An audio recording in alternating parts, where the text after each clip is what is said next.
Everyone thought Daniel Voss was a genius. Not the warm, inspiring kind, the cold, calculating kind. The kind of man who always seemed 10 steps ahead, whose eyes never revealed emotion, whose words were chosen with surgical precision. In the corporate world, he was admired. In personal circles, he was feared.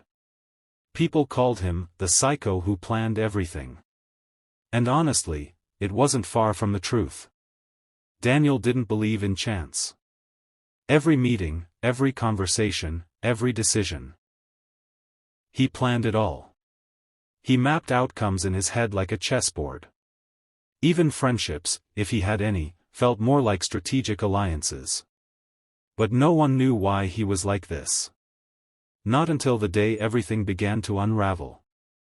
It started with a new hire. Her name was Amina. She wasn't extraordinary in the way Daniel understood. She wasn't ruthless, didn't speak in calculated tones, didn't try to impress anyone. In fact, she seemed almost out of place in a high-pressure firm like theirs. She smiled too much. Helped people too easily. And worst of all, she didn't seem to expect anything in return. Daniel noticed her immediately, not because she stood out, but because she didn't fit into his system. He had already mapped every employee in the office. Who was ambitious, who was lazy, who could be trusted, who couldn't. But Amina, she didn't follow patterns. That made her unpredictable. And Daniel hated unpredictability. So he did what he always did. He studied her. For days, then weeks. He watched how she stayed late, not for recognition, but to help others finish their work. How she brought tea for the janitor without being asked. How she listened, really listened, when people spoke, even when it didn't benefit her. It didn't make sense. Kindness, in Daniel's world, was always transactional. But hers wasn't. So he devised a plan. He would test her. Carefully. Quietly. Precisely. He started small. One evening, he deliberately left an important file on her desk with errors that would cause serious issues if submitted. He knew she would find it. The question was, what would she do? The next morning, the file was back on his desk. Corrected. No note. No mention. No credit claimed. He checked the security footage just to be sure. She had stayed nearly 2 extra hours fixing his work. Without telling anyone. Without expecting anything. Daniel frowned. That wasn't logical. So he escalated. Over the next few weeks, he created situations, subtle, controlled scenarios designed to expose selfishness. He assigned her impossible deadlines. She still helped others. He gave her tasks outside her role. She completed them quietly. He ignored her contributions in meetings. She didn't protest. Instead, she smiled. Every single time. It irritated him more than failure ever could. One afternoon, he decided to confront her directly. "Why do you do it?" he asked, standing by her desk. She looked up, slightly confused. "Do what?" "All of it," he said, his voice sharp. "Helping people who won't help you back. Fixing problems that aren't yours. Staying late for no reward." She thought for a moment. Then she shrugged lightly. "Because it makes things easier for everyone," she said. "Including me." "That's not how the world works," Daniel replied flatly. She tilted her head. "Maybe not. But it's how I choose to work." Her answer lingered in his mind longer than he expected. That night, Daniel went home and reviewed everything again. Every interaction. Every test. Every result. The conclusion didn't change. She was genuinely kind. Not naive. Not strategic. Just kind. And for the first time in years, Daniel couldn't understand something. It bothered him. So he planned one final test. The kind that would reveal everything. He orchestrated a situation where Amina would be blamed for a major mistake. One that could cost her job. He manipulated emails, shifted timelines, and created a narrative so convincing that no one would question it. Except him. He watched as the situation unfolded. The management called her into a meeting. Voices were raised. Accusations were made. Daniel stood outside, listening. Waiting. This was the moment. The moment she would defend herself. Expose others. Protect her position. Because that's what everyone did. That's what he would have done. But when she came out of the meeting, her eyes were red. And yet, she didn't look angry. She looked worried. Not for herself. For the team.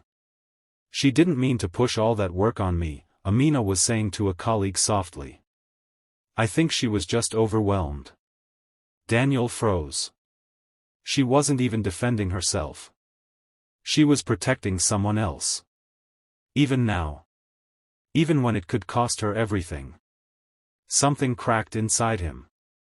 For years, Daniel had believed that people were predictable. Self-serving. Easy to map, easy to control. But this didn't fit any model. It wasn't strategy. It wasn't weakness.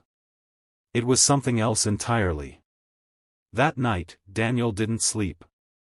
He sat in his apartment, staring at the city lights, replaying every moment. And for the first time, he saw himself clearly. Not as a genius. Not as a mastermind. But as someone who had spent his entire life protecting himself from a world he never truly understood. His plans weren't strength. They were fear.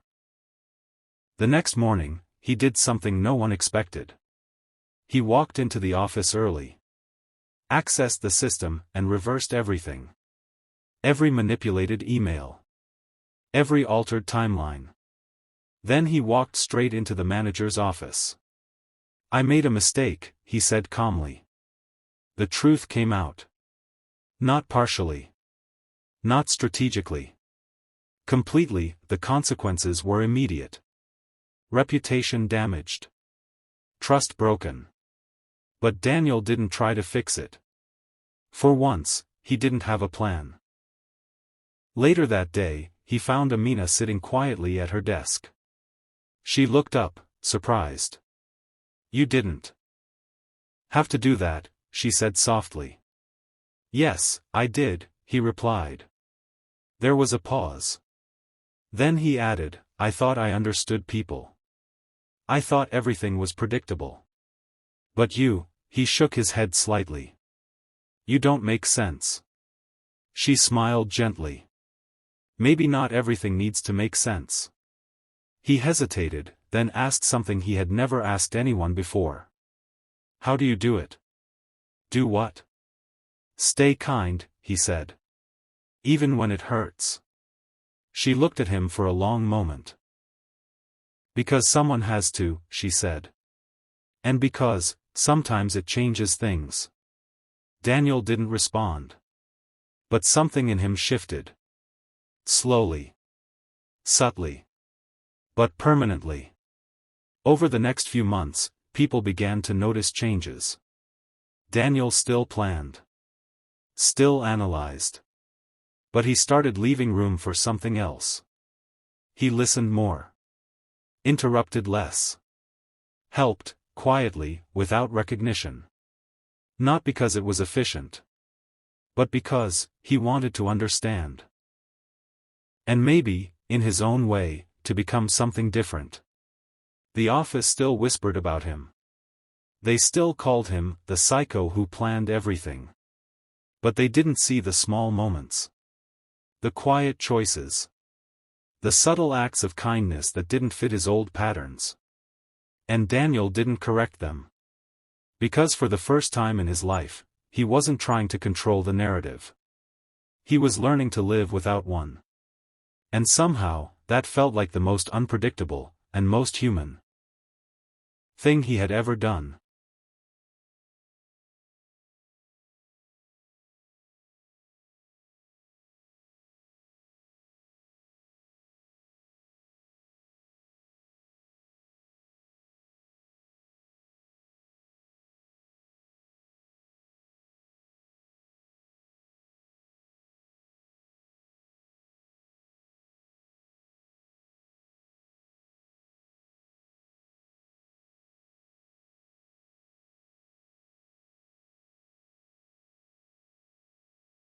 They feel empathy, I said. You're kind, when it's useful. And that bothers you? He asked. It confuses me. He was silent for a long moment. Then he said something I'll never forget. Kindness doesn't need to come from emotion to be real, he said. Sometimes, it's a decision. I blinked. He continued, I don't feel what others feel. Not in the same way. But I understand outcomes. I understand that helping someone grow benefits both them, and the system they're part of. That sounds cold, I admitted. It is, he agreed. But it's consistent. I thought about Sarah. About how she had improved, how she had gained confidence instead of losing it. You could make people miserable, I said. I could, he replied. But you don't. He looked at me steadily. Because misery is inefficient. I almost laughed, but something in his tone stopped me. It wasn't a joke. Over time, my fear of him changed. It didn't disappear, but it softened, reshaped into something more complex. I stopped seeing him as a monster hiding behind a suit. Instead, I saw someone who lacked something fundamental, yet still chose, in his own way, to build rather than destroy. Months later, I made a mistake of my own. A serious one. As I sat in his office, waiting for the inevitable, I felt the familiar dread creeping in. Explain your decision, he said. So I did. He listened, silent and focused. Then he nodded. You understand the error? Yes. Good. Fix it. That was it. No humiliation. No drawn-out punishment.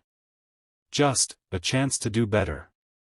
As I left his office, I realized something unexpected. Kindness doesn't always look warm. It doesn't always feel comforting.